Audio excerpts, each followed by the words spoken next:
আজ শুক্রবার দুপুর 2:14 রাজধানীর হাজারীবাগে 7তলা ভবনের 5 তলায় চামড়ার গোডাউনে আগুন লাগে।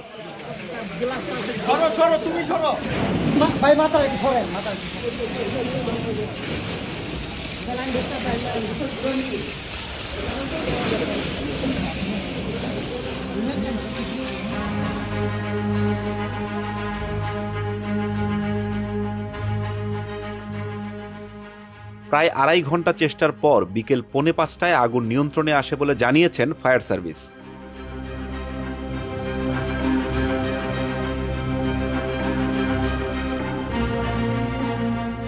ফায়ার সার্ভিস সদর দপ্তর জানায়, আগুন নেভাতে তাদের 10টি ইউনিট কাজ করে। উদ্ধার কাজ পরিচালনায় ঘটনাস্থলে 1 প্লাটুন বিজিবি মোতায়েন করা হয়েছে। তাৎক্ষণিকভাবে আগুন লাগার কারণ ও ক্ষয়ক্ষতি সম্পর্কে জানা যায়নি।